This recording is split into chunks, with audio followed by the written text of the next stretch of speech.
Hello everyone, welcome to my channel Sonali and October girl. ভিডিওটা শেষ অবধি দেখার অনুরোধ নিয়ে আজকে একটা ব্লগ শুরু করছি। এটা হচ্ছে রেসিপি ব্লগ। পনিরের একটা খুব সুন্দর অল্প মশলা দিয়ে খুব হেলদি একটা রেসিপি আজকে তোমাদের সাথে শেয়ার করছি। তো চলো চ্যানেলটাকে সাবস্ক্রাইব করে আমার ভিডিওটা অবশ্যই লাস্ট অবধি দেখো।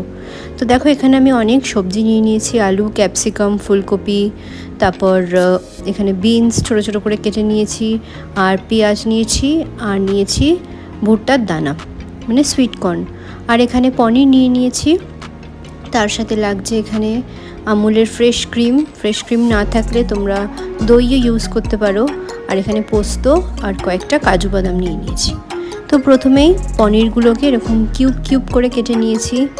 এটা না তোমরা চাইলে পনিরটাকে গ্রেট করেও করতে পারো। আরেকদিন আমি পনির গ্রেট করে করব, সেই ভিডিওটাও তোমাদের সাথে শেয়ার করব।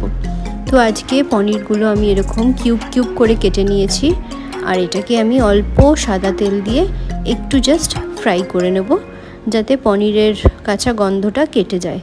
কিন্তু অনেক সময় কাঁচা পনির দিয়েও এই রান্নাটা খুব ভাল লাগে। যখন গ্রেট করে করব তখন কিন্তু আর ভাজবো না, যেহেতু কিউব করেছি তাই জন্য একটু ভেজে নিয়েছি। এরপর ওই তেলের মধ্যেই আমি দিয়ে দিলাম কিছু কুচনো রসুনের গন্ধটা সব রান্নায় খুব ভালো যায়। তো তাই জন্য আমি রসুনটা এরকমভাবে প্রথমে একটু কেটে একটু ভেজে নিই। তারপর এর মধ্যে কেটে রাখা পেঁয়াজটা দিয়ে দিলাম। পেঁয়াজটাও একটু হালকা ভাজা অবধি একটু ফ্রাই করে নিতে হবে, পুরোটা লাল লাল করব না।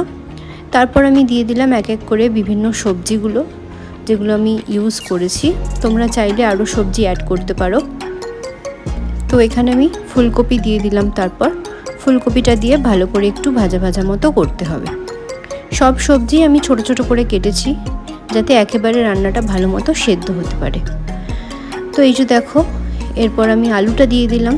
আলুটাও এবার কিছুক্ষণ ধরে একটু ভাজা ভাজা করতে হবে। তো আমি এটা খুবই অল্প তেল দিয়ে করছি, ননস্টিকে করছি, তাই জন্য খুবই অল্প তেল লাগছে। এরপর দিয়ে দিলাম এই যে কেটে রাখা ক্যাপসিকামগুলো। তোমরা এখানে চাইলে লাল ক্যাপসিকাম বা হলুদ ক্যাপসিকামও ইউজ করতে পারো, তাহলে রান্নাটা আরও বেশি রঙিন দেখাবে। তো এই যে এইবার আমি এটাকে ভালো করে একটু ভাজা ভাজা হয়ে গেল। তো তারপর আমি এটাকে একটু চাপা দিয়ে রাখলাম। আমি কিন্তু নুন দিইনি, কারণ নুন দিলে এখন জল কাটতে শুরু করবে আর সবজিটা বড্ড তাড়াতাড়ি মানে সেদ্ধ হয়ে যাবে। তো তারপর আমি দিয়ে দিলাম বিনসগুলো।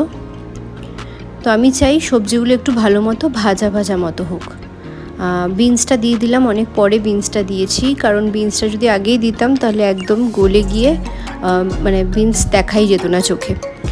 এরপর আমি দিয়ে দিলাম সুইট কর্নটায় পনিরের এই রান্নার মধ্যে দিলে না বেশ একটা আলাদা টেস্ট চলে আসে মুখে। যখন মাঝে মাঝে সুইট কর্নগুলো দাঁতের মধ্যে পড়ে তখন খুব ভাল লাগে খেতে।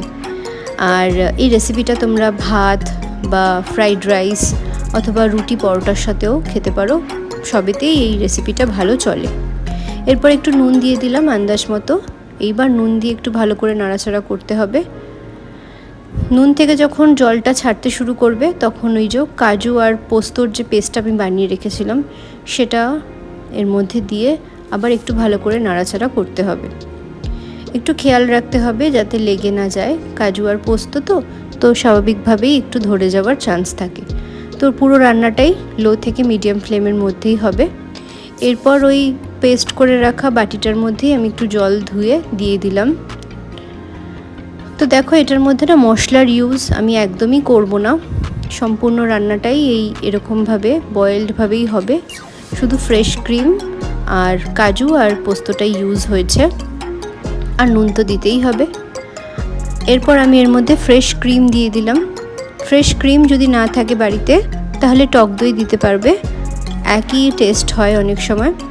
তো আমি মনে করি যদি টক দইটা থাকে তাহলে সেটাকে একটু ছাঁকনির সাহায্যে ছেঁকে নেবে, যাতে এক্সট্রা দইয়ের জলটা বেরিয়ে যায়, তাহলে ওটা অনেকটাই ক্রিমের মতো কাজ করে। তো এরপর আমি ক্রিমটা দিয়ে দিলাম, দেখো অনেকটাই জল ছেড়েছে।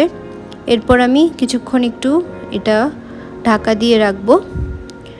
প্রায় এখন জলটা টেনে নিয়েছে, যেহেতু পোস্ত আর আমি এখানে কাজু বাদামটা দিয়েছিলাম, তাছাড়া আলু আছে, সবজিগুলো আছে, তো অনেকটাই জলটা টেনে নিয়েছে। তাই আমি অল্প একটু জল দিয়ে দিলাম পরিমাণ মতো। তোমরা যে যেরকম গ্রেভি রাখতে চাও সেই অনুযায়ী জল দিয়ে দেবে। এরপর আমি দিয়ে দিলাম গুড়ের গুঁড়ো। গুড়ের গুঁড়ো তোমরা না ইউজ করলে তোমরা চিনি, বাতাসা বা মিশ্রিও ইউজ করতে পারো। আমি চিনিটা যেহেতু খুবই অ্যাভয়েড করি, তো তার জন্য আমি গুড়টাই সব রান্নায় দেওয়া প্রেফার করি। এরপর ভেজে রাখা যে পনিরগুলো ছিল সেইটাও আমি দিয়ে দিলাম এই গ্রেভিটার মধ্যে। আর সত্যি কথা বলতে কি, এই রান্নাটা খেতেও খুব ভালো, আর এই রান্নাটা পাবলোও খেয়েছে, তো সুতরাং বাচ্চাদের অনায়াসেই দেওয়া যায়, কোনো রকম কোনো প্রবলেম হবে না। উপরন্তু সমস্ত সবজি, কর্ন, তারপর হচ্ছে পনির, এই সমস্ত কিছু দিয়ে খাবারটা খুবই হেলদি হয়েছিল। তো এই যে দেখো, এবার একটু ভালো মতো একটু নাড়াচাড়া করে কিছুক্ষণ ধরে এটা রেখে দেব, যাতে সমস্ত সবজিগুলো আর একটু ভালো মতো সেদ্ধ হয়ে যায়। তো এরপর আমি এটাকে একটু চাপা দিয়ে রাখবো প্রায় 5 থেকে 7 মিনিটের মতো।